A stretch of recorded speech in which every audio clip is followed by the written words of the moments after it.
Thank you for tuning in to Entertain the Geeky, your source for nerd news. Hey guys, what's up? This is Jason back at you with more nerd news. So, I'm going to do a little interesting thing here. I do have a new show coming a little later in the week, but me and my wife just finished up this evening watching season 2 of Luke Cage. And I would like to talk about it. This is going to be a little spoilery. So if you have not, finished watching season 2 of Luke Cage, go finish that, come back, listen to me rant about it for a little bit here.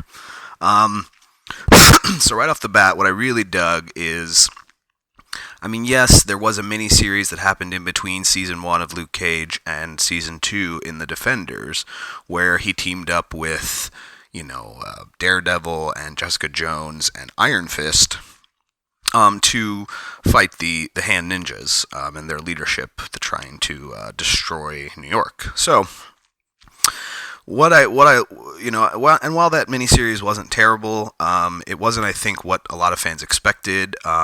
It really just did more to kind of bridge the gap from where these shows were to where they are going, because they do mention the impact, and we even have, Danny stop by for a little cameo, kind of a little Heroes for Hire, Power Man and Iron Fist thing goes on. So it was a very interesting way to tell this story. Yes, they are acknowledging that these events happened, but this feels like it picks up, literally right after season 1 of Luke Cage ended. Luke is back in Harlem following the events of the Defenders, and Mariah and Shades are still in power. And obviously he kind of views this as his last bit of, unfinished business from season 1, getting rid of Cottonmouth and trying to put a stop to the violence and the crime in Harlem. And their stories are very interesting. In fact, one of the things that my wife commented on was how really this is a show where the side story going on around Luke, around the main character, is a little more intriguing and kind of a little more fun to follow. And I think they've done an interesting thing with this season. They really show us an arc for Luke where his defining traits come from the villain characters. So Mariah, Stokes and Shades Alvarez, and a new character they've introduced us to, Bushmaster, who, if you're familiar with Luke Cage, is not a new character. He's an old villain from back in the heyday when Luke Cage was first becoming a thing. But they bring him to the screen, I think, pretty properly as well. He uses Nightshade and various other, elements and weeds and stuff that he gets from a homeopathic medicine shop to give himself superpowers. And we find out through his backstory, that he, when he was a child, was given an injection that they were told was a vaccination, and only some children got it, but all the children that took it died except for Bushmaster. His name is Johnny in the story. And I think it's an interesting thing that kind of the linchpin that all of this that's gone on since the early days of Marvel chronologically has just been attempts by the governments of the world or the secret organizations of the world to replicate the experiment that gave Captain America his superpowers. So we've seen a lot of this kind of come up in the movies, the ramifications of what that did to the world and what all science and all military tried to do, and as a result of it, try to replicate it. No one has figured it out, obviously, but it looks, when you look at the big picture here, it seems as though every powered person that got their powers from some kind of experiment was an attempt by their governments to replicate the super soldier serum. So clearly, Bushmaster is another victim of this. And he's a very compelling, kind of interesting villain. At first you kind of just think he's a madman. But as the story goes on and you get a little more information about his backstory and what the Stokes, Mariah's family, did to his family, you're really kind of behind him. His methods are extreme, obviously, but he's a relatable villain because he's had everything that he loved taken away from him. They even tried to kill him, but because of the injections and some science or magic or whatever you want to call it by a healer woman in his village, he walked away from that and became stronger and learned how to utilize Mother Earth to give him, healing properties, kind of naturally. It is kind of implied throughout the story that this is a path that he walks that is very dangerous, because nightshade is a deadly poison, but in small doses can alter his physiology, even maybe his instincts, his awareness, his perception of the people around him, which makes him seem kind of unnaturally fast. And it definitely gives him limited strength and limited healing ability. But it's a dangerous road he walks. The woman who gets all of this medicine for him, gets all of these herbs, at first is Matilda Johnson, who is actually Mariah Stokes' daughter, who she hasn't seen. She kind of reconnects with her as a ploy to make herself look better in the eyes of Harlem. But in any case, this woman is a doctor, and she runs a natural medicine store, where kind of a lot of these things that he looks for would be purchased. Now, the Nightshade is very specific. The Nightshade is very specific to his village of Kingston, and while they try to recreate it, it's not as pure as it would be if it came from the source. So it starts to erode him, both physically and mentally. And all he wants is revenge on Mariah for what her family did to his. And I gotta say, I mean, yes, Luke and Misty Knight do their part in trying to take Miranda down, but it is really the actions of Bushmaster that change how Mariah has to play this game, which then opens herself up for the possibility of someone snitching on her. That person is not who you would expect. It's actually Shades, who, after seeing Mariah, retaliate in brutal fashion against the Jamaicans, he's had enough. And he keeps saying that things have changed. The old rules are dead. And I wonder if this might be, a reference to the fact that people with superpowers have changed how the criminal element and the gangsters and the bad people have to do what they do. No longer can they hide in the shadows. Their businesses have become more public with these super powered people trying to take them down and do the right thing. And while there is kind of some moral gray areas in these Netflix shows, with characters like Jessica Jones and Luke Cage even, Daredevil and Iron Fist seem to have the kind of higher road. Thus, it makes their decisions much harder because they don't have a choice. They have to lean one way, whereas Luke and Jessica kind of get away with in between the gray areas, using the villain's own tactics against them.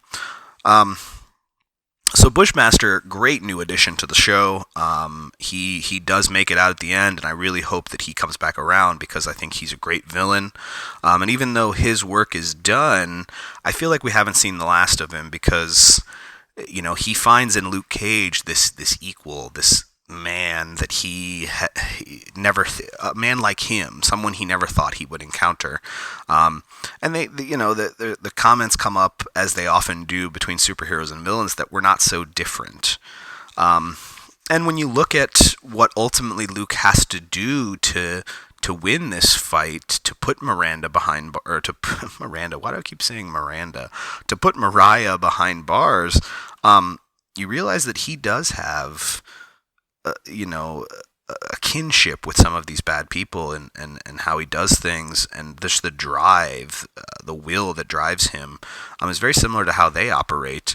But going beyond Bushmaster, Mariah and Shades have a very interesting arc. I mean, Mariah, starts out the show and she is working to get free of this criminal empire, to leave it behind her, to be able to have legitimate money that she can live on for the rest of her life and not have to worry about guns or gangsters or drugs or any of that stuff.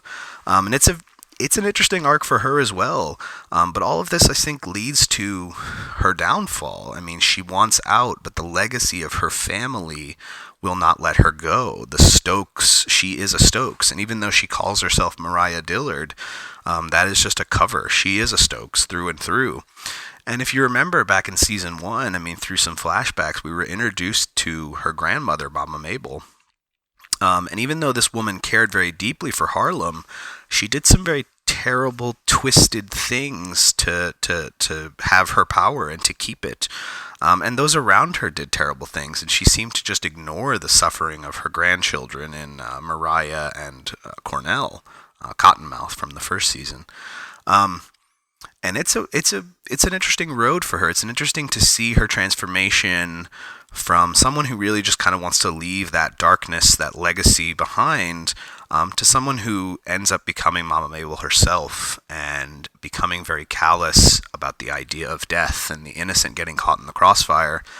And ultimately, like I said, this leads to her downfall as Shades goes in and turns in state's evidence, basically lays the whole story out. I mean, he goes all the way back to Seagate for the start of it. So he pretty much lays the whole story out about how she murdered Cornell and, just all of the things that they've done. He kind of goes through all the flashbacks and present day stuff we saw during season 1, talks about all the deaths that we've seen in season 2. And just gives them all the information. And in exchange for this, he gets immunity. He gets to walk free. And this is a compromise that Luke and especially Misty are not okay with. This is a bad person. They definitely want to see him locked up. They don't want to see him running around free like it's no thing.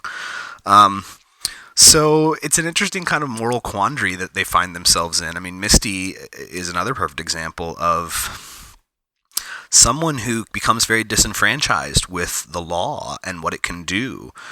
She even quits for a while, and it takes the death of her superior officer at the hand of Shades, at the hand of Shades' friend Comanche, to ultimately shake her out of this apathy and make her believe again. She goes to some dark places, Misty does. At first we see her kind of dealing with the loss of her arm and dealing with how this makes people around her uncomfortable, and that lashing out is sometimes people's only defense when they are uncomfortable, and people say mean things and make snide comments, and she kind of just lets this slide. But ultimately she takes Danny Rand up on his offer and gets herself a fancy robot arm, which, if you're a fan of Misty Knight in the comics, that's just who she's always been. So it's kind of cool to see her walk the path of the vigilante Misty Knight for a small time and then ultimately return to the police force. And I'm not going to say that didn't disappoint me a little bit. I think that, as a comic character, Misty Knight's always been more effective as the vigilante, and casting her in this light as an officer of the law is an interesting way to tell her story and an interesting way to kind of interweave her into the plot. But I was really hoping that quitting law enforcement thing would stick. But Misty has an interesting, transformation throughout. She starts to realize that compromise is necessary if you want to put the real people behind bars and put the bad guys where they belong. And ultimately, this leads her to being put in charge of her unit, being put in charge of her precinct. She, her superior officer talks about how she could be a police commissioner one day, but she has to learn how to play this game. And that sometimes getting the bad guy doesn't mean getting all the bad guys. Sometimes getting the bad guy means letting one bad guy go to get the bigger one. And that's hard, because Luke exists kind of outside of this. And he tries to work within it. He really does. But the police are constantly pushing back because of the vigilante justice. But in all reality, there's nothing they can do. He's Luke Cage. And Luke's arc, while I think is definitely the least interesting arc throughout the story, he goes through some interesting transformations. As I said, I like what they've done, where they are showing us a Cage who is defined by his villains, and he has to change how he does things. He has to change how he looks at things, and this may or may not be okay with Harlem. I mean, they may not look at him in the same light anymore. He may not be painted as the hero of Harlem anymore after the events. But the whole time for me, I mean, these series have been great, and they have definitely fulfilled a lot of kind of fanboy wish fulfillment that I have on my part. But the one big thing that throughout the first 5 episodes, 6 episodes, somewhere in there, that I kept, hanging on to was, I want Danny to be a part of this. I want him and Luke to be best friends. They are best friends in the comics, and while they have a, kind of back and forth relationship where they give each other crap and, make comments about each other, that's just how they relate to one another.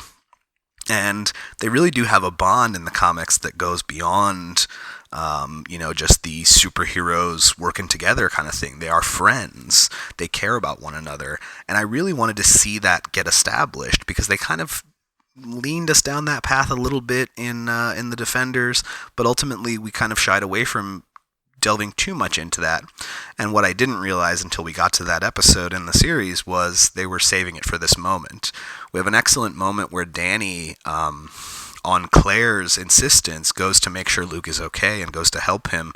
And Danny actually teaches Luke some things, and I don't think Luke respects or believes the things Danny tells him about who he is or where he came from or how he got his powers. He kind of laughs it off as a joke. But he is willing to open his mind to Danny and to learn from him. And they get to have a little Power Man and Iron Fist team up, where they go kick bad guy butt together.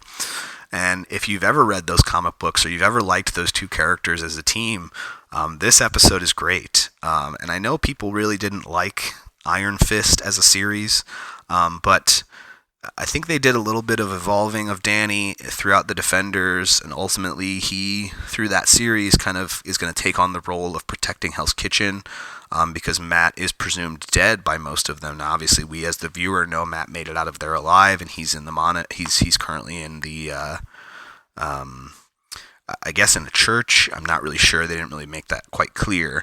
But his mother is taking care of him, Mother Maggie, who's a character from the comics, and that seems to be where season 3 of Daredevil is leading. But in the in-between time, we have to show how Danny is kind of rebalancing his life to take on this extra role. And we see a Danny in this story that doesn't stick out, that doesn't annoy. He kind of fits right in and just kind of follows along Luke's lead. And yes, it is Luke's show, but it becomes a team-up show for that single episode. And it was great. I mean, I was, my wife was laughing at me because I just kept going, I want them to be best friends. Because that's I love that relationship in the comics, and I really, really want to see it evolve on screen. I mean, heck, I'd watch a whole Power Man and Iron Fist team-up show. That's how much I want these two characters to be best friends. And they do the Heroes for Hire references for Luke, where he has to protect, some jerk who is targeted because of his connections with Mariah.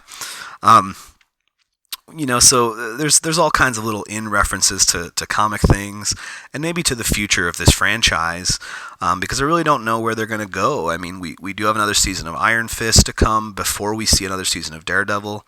We have another season of Punisher, which still feels very separate from everything else, but is still going to be set in that same world. I wouldn't be surprised if we see him kind of intertwine into some of these stories again in the future, similar to how he was introduced to us in season 2 of Daredevil.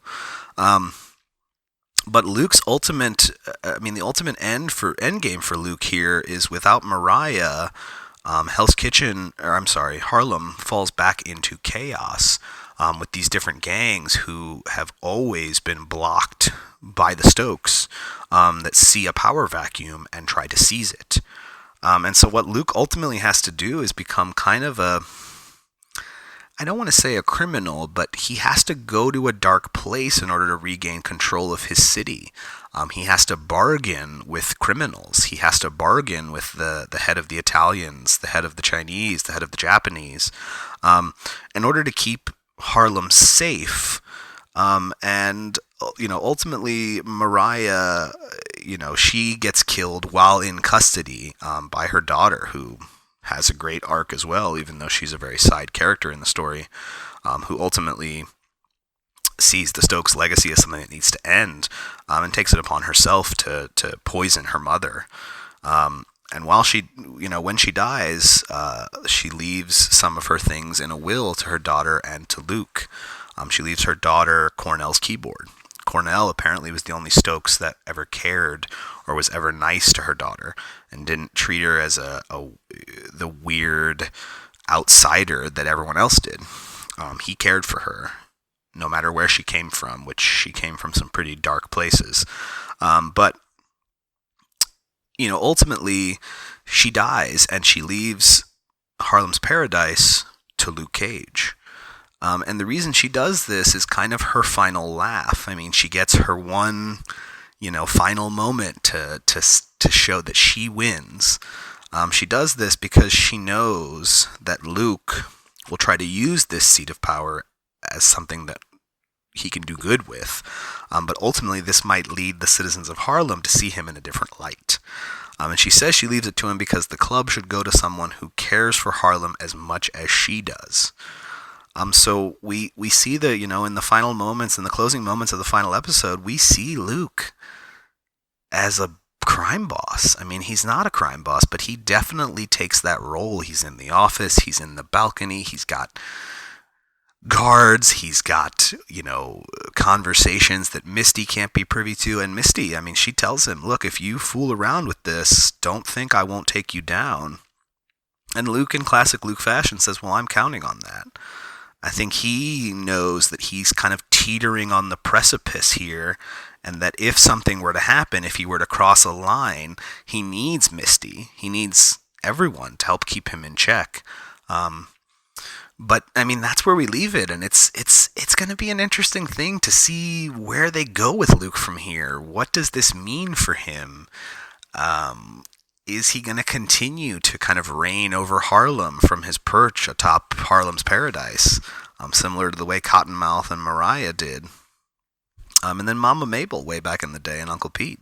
So we'll see. I mean, it's an interesting kind of cross-section of the hero because, again, like I said, they kind of use the villains to define who Luke becomes in this story. And he realizes that people in his line of work, they can't be close to people. They can't love people because that just makes those people a target. And yes, you can say, every hero figures that out eventually, but Luke was cocky. Luke thought he could protect everyone, and he realizes that he can't. As much as he would want to, he can't protect everyone. He can't save every single person. And some innocents fall in the crossfire between, the Jamaicans and the Stokes. So it's definitely interesting, and I'm curious to see where it goes from here. So that is, for me, I think this might be one of the best season 2s that we've seen out of a Netflix show, because it really focuses on the storytelling. It's character driven. It really does a good job of showing arcs for these characters and the changes that they go through from the tragedy they experience in not only the first season of Luke Cage, but in Defenders, because that show had Misty Knight and the police as a part of it as well. So interesting. We even got Foggy popping up in a little cameo defending Luke from somebody who was suing him. So a fun season 2. I think maybe the best season 2 that we've seen out of a Netflix show. Now that's not to say that Punisher might not change my mind, because season 1 of Punisher I think was one of the best shows they've made. So I can't imagine where we go with season 2 with Billy Russo coming back as Jigsaw, and kind of leading a new charge to try to take Frank down, probably allying himself with Manucci and some of the other gangs in New York. It's a great time to be a fan of these kind of Netflix Marvel shows, because we've got a lot coming down the pipeline. And then Daredevil season 3, it's rumored at this point, but Born Again seems to be the way they are going with the introduction of Mother Maggie, and that was also a story that featured Bullseye and Typhoid Mary. So hopefully we'll get to see some of these, bigger classic villains. I mean, we've had Kingpin, and that was great. And D'Onofrio did a fantastic job, but I would love to see Bullseye. I would love to see Typhoid Mary popping up. And if you're a fan of Daredevil, you know who these characters are. You understand what I mean. So those are my thoughts. That's kind of my 2 cents on Luke Cage Season 2.